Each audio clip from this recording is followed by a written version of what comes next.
never sleep. Hunter. Every day I'm chasing good life.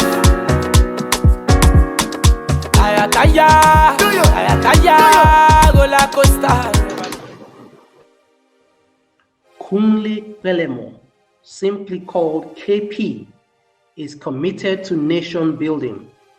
A multi-talented human capital and business development strategist, motivational speaker, singer, and compere extraordinaire, Kunle is passionate about helping individuals and corporate organizations achieve their dreams through his seasoned strategies and skills in the knowledge business. Having spoken in several conferences across the nation and also trained thousands of people, Kunle holds the key to transforming organizations, individuals, and even nations. In 2017, he founded a suicide prevention and mental health awareness cause, Live and Not Die, with the headquarters in Lagos, Nigeria. He has certifications from suicide prevention and mental health from institutions such as Mental Health Academy in the UK, University of Glasgow, Philanthropy University, and many others. He is a global goodwill ambassador for humanitarian support and a Cuento Campingo SDG ambassador in Argentina. In March 2020, he was nominated by the Digital World Project in UK as the 2020 Mental Health Champion. Kunle loves watching football and writes jokes as well. Ladies and gentlemen, please let's welcome Kunle Pelemo to the Positive and Wellness Summit as he speaks on finding your voice, speaking out through challenges in mental health and stigma. Hello, welcome, Kunle. Glad to have you. Thank you for having me. Yeah. Thank you for having me. Yeah, glad to have you. So you have your 30 minutes and I'll come back 5 minutes to the time to signal you that you're rounding up. All right, no problem. All right, no problem. Give Pelemo a lot of emojis, claps, welcome him into the platform of Positive Awareness Summit. Thank you for having me. I sincerely appreciate this opportunity to come to speak to people about that very thing that I am passionate about. I'm passionate so much about creating mental health awareness in Nigeria and as well as even across Africa, extending it also to other parts of the world. And so, Auntie TA, thank you so much for granting me the opportunity to also do what I feel is one of those things that I like doing best, that's speaking, and most importantly now, creating awareness about mental health. And today I am going to speak briefly on finding your voice, speaking out through challenges in mental health and stigma. Speaking out through challenges in mental health and stigma. At the end of this, it will be very, very worthy of note that this will make everybody who is listening out there to become a bold speaker when it comes to your mental health. And it will grant you that opportunity for you to talk about whether you are going through one mental health issue or mental illness or something related to that, that you will have the boldness to speak out, that we will begin to collectively work against every iota that is related to stigma or stigmatization when it comes to mental health. So that is the essence. Now, let me quickly make you note one thing, and this is what I tell people whenever I want to speak to them. I mean, sometimes when people come, then you begin to list. I mean, you begin to expect someone that will just come over here or come on board and blow your mind, just blow your mind away. I'm not going to blow your mind away right now today. Because I need your mind. I want you to use your mind. So the essence is that sometimes what we need to do are not really what we don't know, but sometimes what we know that we fail to do, or some of those things that we do that we are not doing well. And basically that's what I have come to challenge you to do right in here today, to make you begin to do what you know that you might have not been doing, or how you'll be able to do well in those things that you've been doing. So that is the essence. So that is what I am here to do today. I'm trying to challenge you to speak up, to speak out through challenges in mental health and stigma. I don't know if I could share my screen right now so I can have my slide shared with you as we continue. Yeah. Okay. I think you may have to send it to me. Okay. Okay. Yeah. Okay. I think I have it done already. So but Okay, if that is, I remember this. You sent it. yes, yeah, okay. But if that is not possible, then I can go ahead. But I feel maybe I could relate a little bit better with people sharing my slide. We'll do that. Okay. Do that. You can be talking and I'll get it done. All right. Okay. All right. No, I'll give me like no 2 problem. minutes. Yeah. All right, there's no problem. Yeah, thank you so much. Now, when we talk about mental health issue, I mean, it has been in like the back of the curtain for so many years in our country. And these challenges that we face is not peculiar to our country alone. As a matter of fact, issues about mental health do not get so much publicity in Africa generally. And I mean, it is supported by the United Nations and the World Health Organization about very poor data supported mental health cases in Nigeria as well as other parts of Africa. But some people have started coming up, people like myself and so many other bodies, so many other foundations have started coming out to create that conversation that mental health is lacking in Nigeria and across Africa. Because if you look at it generally, it holds a pivotal role in our general well-being. There is no general health without your mental health. And that is why you need to take cognizance of your mental health. There is what I call the health iceberg. I know we know the iceberg that you normally find in water, that you see a tip on top of the water, but a whole lot of mass is residing underneath that you don't even see. And if a ship is not careful sailing on the water and then do not take cognizance of that iceberg that you can only see the tip, and then you hit the iceberg, somehow, if care is not taken, the ship or boat could capsize because there is a mass that you don't take note underneath. The same thing applies to our own health. I call it the health iceberg, and the tip that we normally take note of, that we normally see, it is comprised of our physical health. And our physical health comprises of our diet and exercise. And that will tell you how the world are so much focused on that, thereby neglecting a whole part of our health system, which mental health is one of them. You have occupational health, all those ones are in the background. You have your occupational health, your environmental health, your mental health. Those ones are lining under that people don't even see. And that's why when you watch advert now, but I want to talk about people who are well, who are doing fine. When you talk about a kid who is doing well, is either playing football or jumping or running, because that is the focus. For you to be well, you have to be physically well. You have to be doing physical exercise. That is what the world gravitates towards. But we have found out that a large percentage of your health system is generated by your mental health. And that is why it's so important for you to take cognizance of your mental health, not focusing only on one side, because it goes a long way to determine a whole lot about you. Now, the question that we will ask now, I know maybe you must have had some people who are spoken in relation to mental health, but I love to create a distinction between mental health and mental illness. Mental health and mental illness. You can hit the next slide now.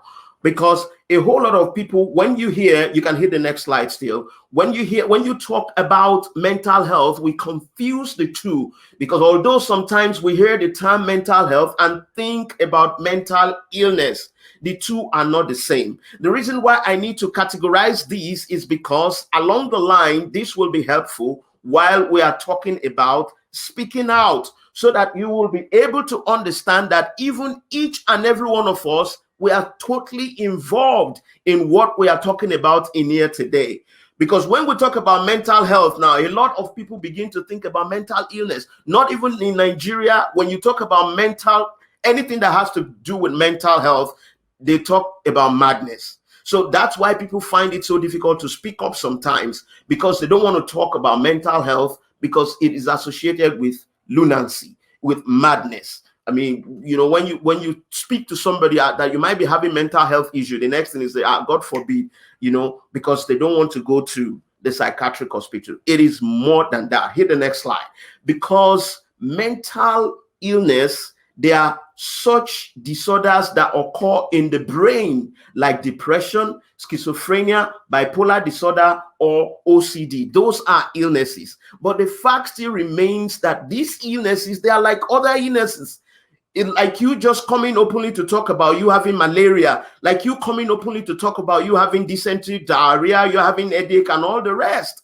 But people have so much created stigma around these illnesses. And it is our conversation that would definitely destigmatize this particular thing that we are talking about. Hit the next slide. But what is now mental health? Mental health, I like the definition the WHO gave to mental health, because it is all encompassing. And if you see it critically, you will see that this is what everybody should take a look into. And when you take a look into it, you begin to pick one or two things from there, and you find out that it applies to you, so that you will not stigmatize somebody who had come up openly to speak about his mental health case. And the reason why maybe you are not speaking up is because maybe you don't even understand, maybe you are not aware. Mental health is defined, according to the World Health Organization, as a state of well-being in which every individual realizes his or her own potential, can cope with the normal stress of life, can work productively and fruitfully, and is able to make contribution to his or her community. The first thing you will note in that definition, I like this definition because it says mental health is a state of well-being. It's a state of well-being. So that state is that state that you attain. So sometimes you may drift off that state, but all you need to do is to put yourself back up in that state. Whenever I want to explain this definition, I use water as an example. Water exists in three critical states, or three important states. You have the solid, the liquid, and gas. And those states are totally determined by the exposure of that particular water to a certain level of temperature. If it is freezing, then it's solid. If it is the normal temperature, then you have the room temperature, the water in the room temperature, that's liquid.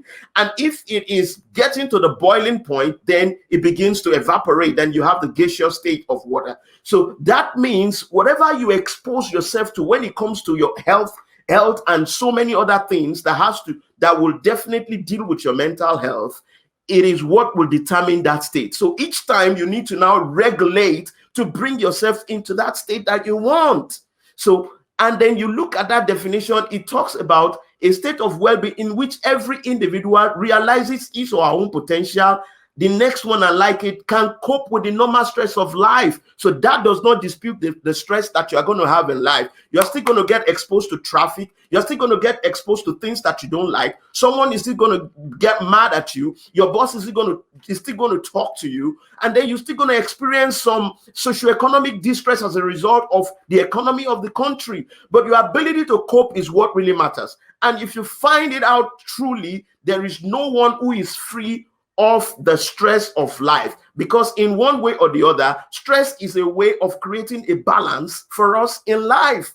So your ability to cope is now what matters, and that's what your mental health talks about. And if you now see that everybody is involved in one way or the other, you can cope with the normal stress of life. You want to work productively and fruitfully, and you are able to make contribution to your community, then you will find out that there is no need to create a stigma around somebody who comes out to talk about his or her mental health, because we're all in the same ship, we're all in the same boat together. Hit the next slide for me.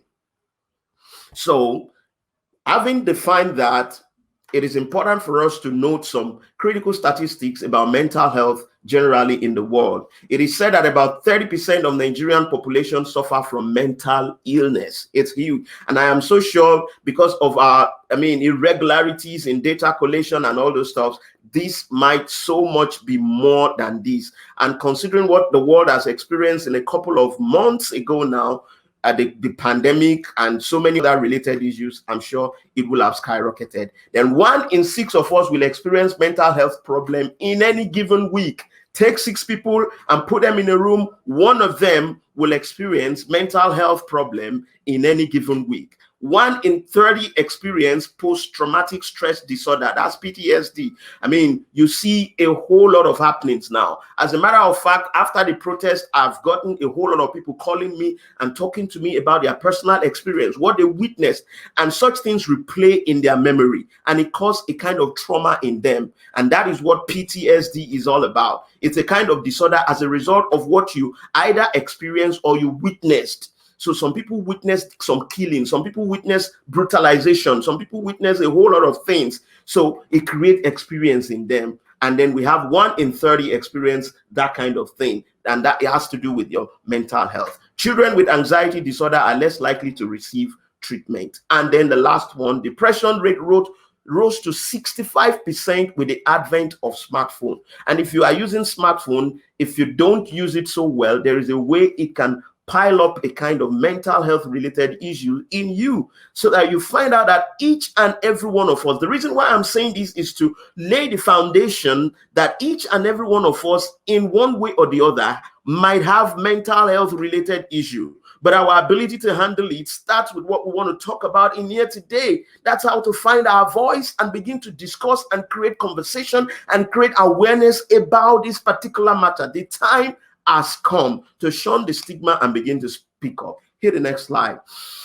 Because of time, I got to move so fast. Now, having said all this now, what are the mental health help challenges?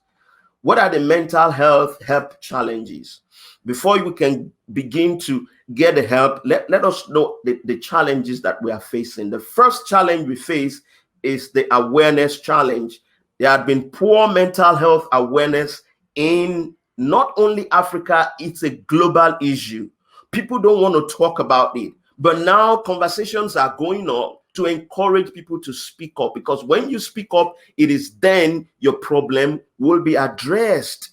And there is no shame in it. We'll get to that point in time when we get there. So there had been poor mental health awareness, and that is why it is difficult to get help sometimes. And the next one, we have stigmatization. And this stigmatization can come in 2 forms. We have the public stigma and then the self-stigma. Public stigma is as a result of what people are talking about it.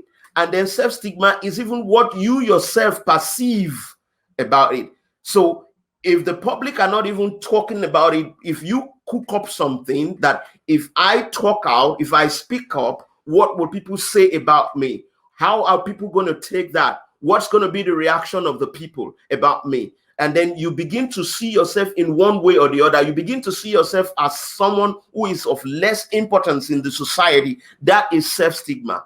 At the same time, there is also a way, the conversation that people are creating around, look at that person, is having mental health issue, is having this mental illness, is having this, is having that, not knowing that he himself is not even free from that. It's just like a pot calling kettle black. That's been the issue. But because we are not speaking so much and trying to create conversation to destigmatize, then it begins to gain more ground. And then you see people refrain the more from talking about a particular issue. And the next thing is failed legislation.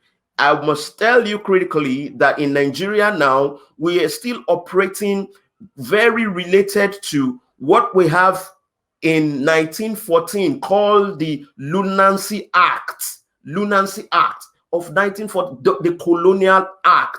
That's what we still use in order to address mental health issue in Nigeria. And the world has moved on. I mean, a whole lot of things that happened, and that's why it's difficult for people to speak up, because their rights had not been addressed. When it comes to legislation, the government policy is not also talking about their access to health services and all other necessary things. So all these are the challenges that we have. But the truth of the matter and the good news is, for every challenge, there is a solution. And that is what we've come to speak in here today. Hit the next slide. So, having said that, there is now what I call the effect of all these things, and that is called anxiety. But if you check the spelling, it's like a T, anxiety. And that's why people begin to feel somehow. What if I taste weird? That's the T now talking now. What if I'm too cold? What if I'm too hot? What if I'm just right and I can never live up to it again? What if nobody likes me? Then you begin to now have a whole lot of things as a result of the stigma that people are creating. And you begin to have this anxiety. You begin to have conversation that starts with what if people don't like me? What if I speak up and somebody shuns me? What if I speak up and I really don't get access to what I want? What if somebody betrays me? What if somebody laughs at me? And then you begin to have all these things running in your head, and all those things will begin to create more and more problem in you, because it's anxiety. It doesn't work well in your body. It begins to create trauma. It begins to create things that your body will not really like. So that is one of the effects of not speaking up. So why do we need to speak up? Why do we need to speak up? Let us see what the next slide says. Why speak up? And that is what we are talking in here today. The essence of speaking up will definitely reduce the surge in mental health issue and mental illness that we have in our world right now. If you're having any problem that has to do with mental health, speak up.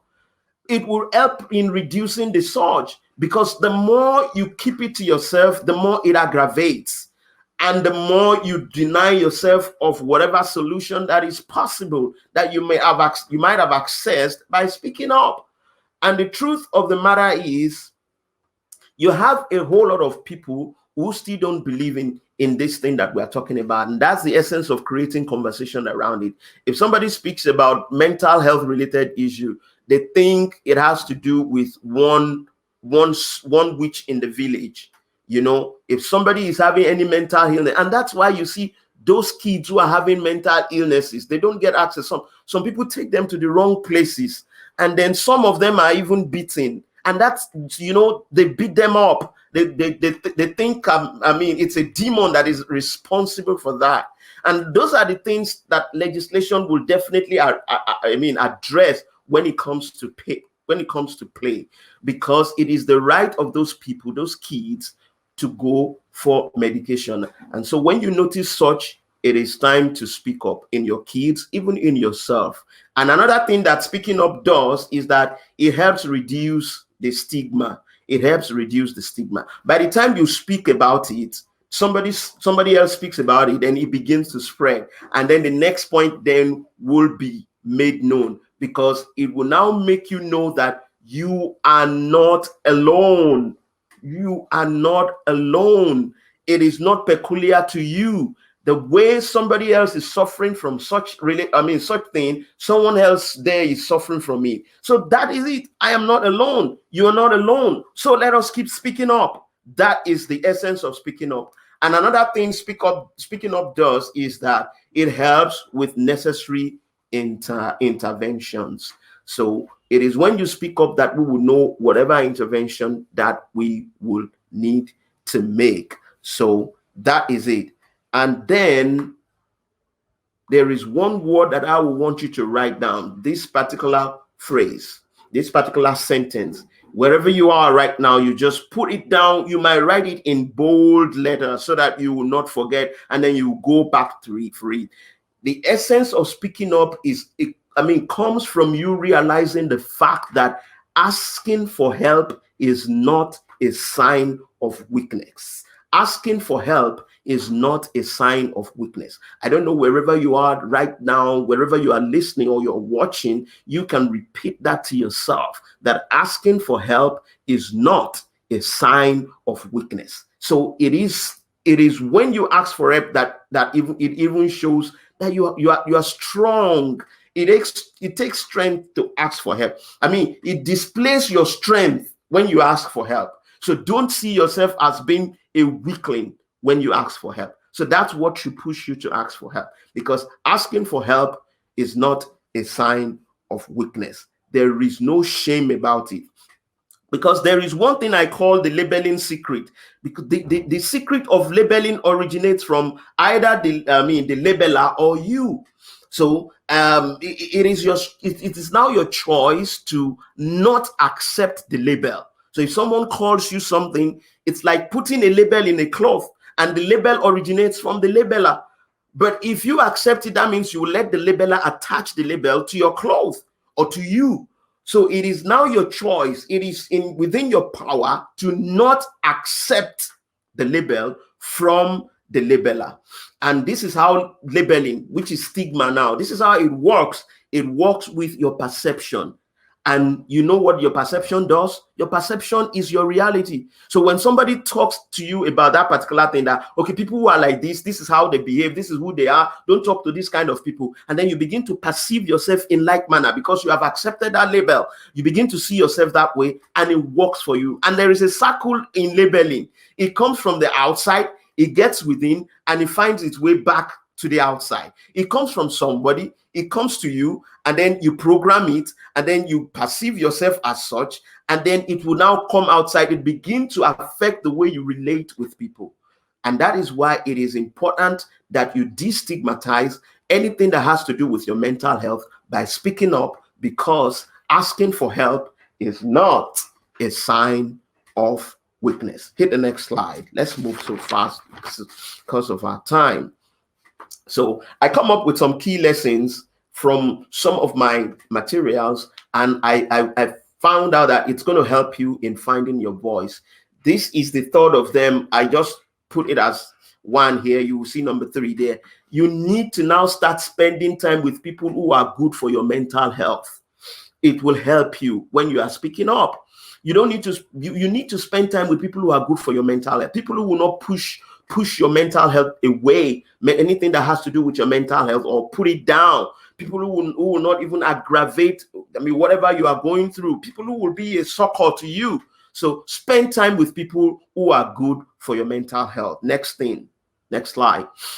What other thing? Then this is very important. This is very important. I've said it, that the things that I want to say to you are the things that maybe you know, or possibly you don't do, or maybe you are not doing well. If it is harming your mental health, it is time to log off. If it is harming your mental health, it is time to log off. Maybe you are so much, you have been focusing so much on the negativities that the social media is giving to you. You have the control power. You have the control button. Log off. There is no crime in it. If it is harming your mental health, whatever, if it's an association, if it's going to a place, if it is harming your mental health, it is time to log off, because it has to do with your health. Next slide, please. And then you have to also practice what I call the OK strategy. The OK strategy. And what are the OK strategies now? Let me list some of them. It's in the next slide. The OK strategy. A whole lot of things that we think are not okay are so much okay.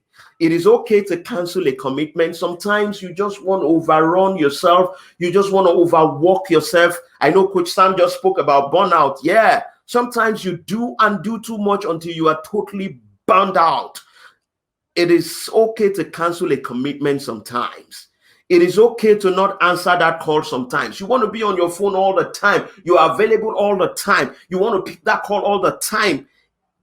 It is okay to not answer that call sometimes. It is okay to change your mind. It is okay to want to be alone. Sometimes you deserve that moment of being alone but not lonely, because you are your friend. You are the best companion to yourself. Be alone. Put that phone away. Put that phone in silence. Lie down on your bed and have a good rest. You might not even be sleeping. You might sleep or otherwise. You might not be sleeping, but just be there. Be there alone. It is okay. Don't think that you are weird.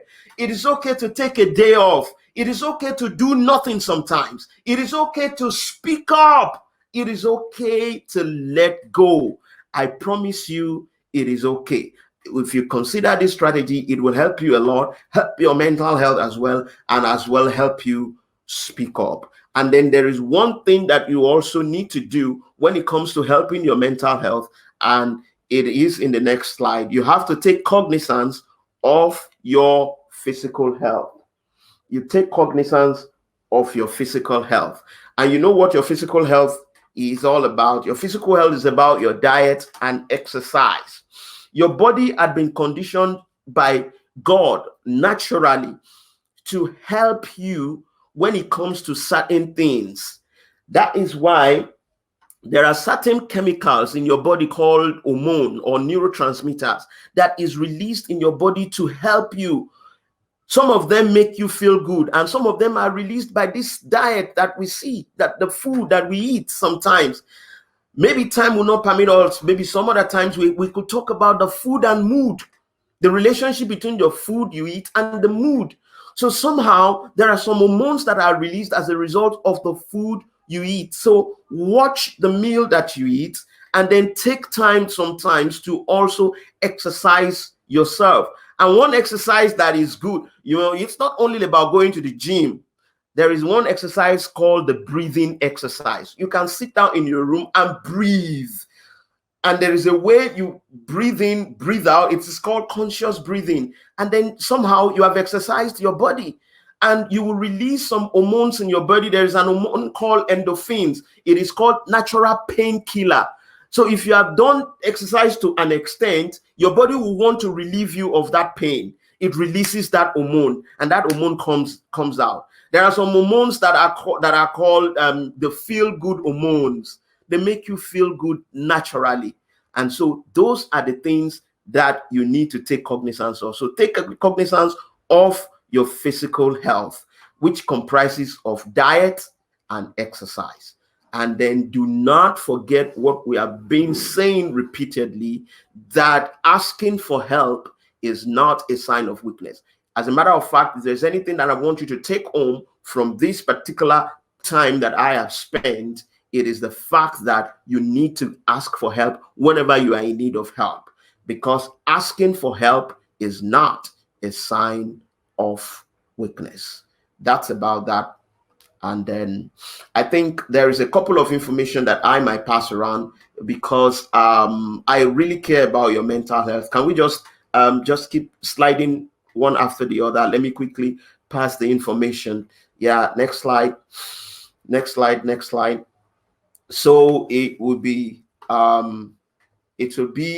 way of helping us totally. Okay, if we don't have that, there is a program that I run on AP Radio UK and MZ Radio London. It's about your mental health. You can listen. It's every Friday. You can follow me for the link, so that it is good for you to at least now begin to do things that has to do with your mental health. Listen to programs. Listen to conversations. And I really want to appreciate Auntie TA for this particular forum, whereby we talk about the mental health of the people in this particular conference or summit, so to speak. So those are the things we need to create conversations around in order to begin to get more aware, get more cognizance about the mental health of the world, and then our own personal mental health as well. So, and as well, there is an organization that also gives a mental health care at a very, very affordable. They are making it accessible and affordable, and it's called My Care Buddy. So you can go online, www.mycarebuddy.org, and then search for it so that you get access for as low as even 1,000 naira. You get access to professionals who will talk to you about that. I care so much about your mental health, and I want you to stay mentally healthy always. That's my time, ladies and gentlemen. I appreciate you.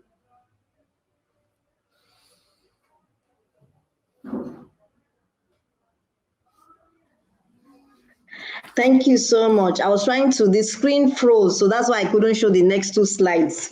No problem. No problem. All right, guys, I hope you enjoyed it. I want to see some emotions, fire, clapping, Okay, somebody said speak up, Soros, okay. That's the word, Soros. Okay. So this is powerful, powerful. Yes, indeed, it was powerful. If you have any questions you want to ask specifically concerning you and speaking up, because I know a lot of us sometimes have challenges because of fear of, like he said, what somebody else will say, what would the other person say, and all that. So if you have any questions, please put it forward. I'm sure he would gladly answer them. And one thing I realize is in terms of speaking up, we may be able to ignore external people. That's what I call them, external people who are not necessarily close to us. But when it comes to family, we find that, okay, like a family member or people who say, don't talk, don't say anything, don't keep quiet, don't let Lagbaja know what's going on. So we have been instilled in our mind or subconscious that we've learned that we're not supposed to say anything regardless of what we're going through. How do we overcome such issue, especially when the person who is telling us not to do it is a very close family member? Yeah. I think one very key thing is what we are doing right now, so that everybody, including our family members now, begin to get aware that stigmatization is totally not it. Stigmatization is totally wrong. So awareness is very, very important. And then there is one thing that is important that possibly is gaining ground in our world today now, and that is the place of the professionals. That's the place of the professionals. I don't know how some people feel when they just say that you want to talk to a mental health professional, and you feel so proud about it because you know that those are the people who are well trained in that particular field to help you. So sometimes instead of talking to someone who is going to talk you down, you can speak to a professional about that particular issue, and then it's going to guide you in what to do. So creating awareness about it and the place of professional is very, very key. It's very important. Yeah, Fumi says you can even ask those families and they turn you down. Next time you won't be able to speak up again. Yeah, you're right. You're right. So that is the thing. So those are part of the things that we are coming into field now as professionals. Once you have access to people who can definitely attend to you, then they will help you. They will give you the necessary support you need, and then it will now be possible for you as a person to help those who are your family members as well. I know this thing takes a lot of energy. It takes a lot of time. It takes a lot of awareness, but we must not stop. We have to keep creating conversation. There was a time malaria is like that in our world. That if you have malaria, people will put hand on head like this. Do you understand? So until we demean stigma, until we begin to demean stigma, that is when we will find our voice. Okay. Abayomi is asking, are mental health experts working towards getting better legislation in Nigeria? Okay, I must say this clearly now that the current National Assembly have made a great progress in giving us the National Mental Health Bill, and it has passed the first and second reading, and it has even passed the public hearing. So they are coming up with that. So the National Assembly, this current National Assembly, is making, and it's as a result of conversation from professionals as well, that they need to push for it. So I think very soon, if they accelerate the passing of the bill, it will be a plus in that sector. All right. Okay. So if there's any place, you were mentioning somewhere that they can go for help, because people always find it, where can I go? Where can I go? I don't have money to go. I'll pay somebody a lot of money. So where can somebody go that you recommend that it's not too expensive? Too expensive, yeah. Like I said, I spoke about, so if you want to write it down wherever you are, www.mycarebody. You can just take a look at my shirt now. My Care Buddy. Okay. MyCareBuddy. mycarebody.org. .org. Yes, with 1,000 naira. With 1,000 naira, you can book what we call an IRANT session. And a professional will be there to talk to you and to recommend what you would do. mycarebody.org. Okay, somebody is asking a question. What if you speak up and they use it against you? How do you manage that? Yeah, so I think that's to do with what I said the other time. Stigma comes with that that concept of labeling, because you want to put a label on that particular person. Labeling is a perception coming from somebody and then hanging it on someone else. So if you do not, so what I do tell people that you leave label to labeler. Leave the label to labeler. So it is your duty now not to accept that perception that somebody wants to hang on you. So once you don't accept that, it will not dictate how you carry yourself, how you walk, and then that power is taken away from that person. Because if you accept that, you are giving the power to the labeler. But if you refuse and demean whatever the person is saying, then you are giving power to yourself. So that is it. Give power to yourself. Do not walk and then do not live your life based on what the labeler is saying. Leave the label to the labeler. Let me just give a very clear example now. The logo of brands that we see now is as a result of our perception. If you see Nike logo, if you see this logo, if you see Adidas logo, when you wear it, it comes with a kind of thing in your perception that you are wearing a very world-class logo, and that's how you will carry yourself. But let's flip the script now. If it's a bad logo, a poor logo that you don't like, the same way it will act in your perception. So if you demean whatever logo somebody wants to give you, then it will not work on you. So that is what I can talk about that. Yeah, leave labeling to the labeler. Do not take the label. Do not take the label. Okay. Hafsa is asking, where can one get professionals? I think he mentioned the website, which I'll put up again. mycarebody.org. Yes. You can get professionals there.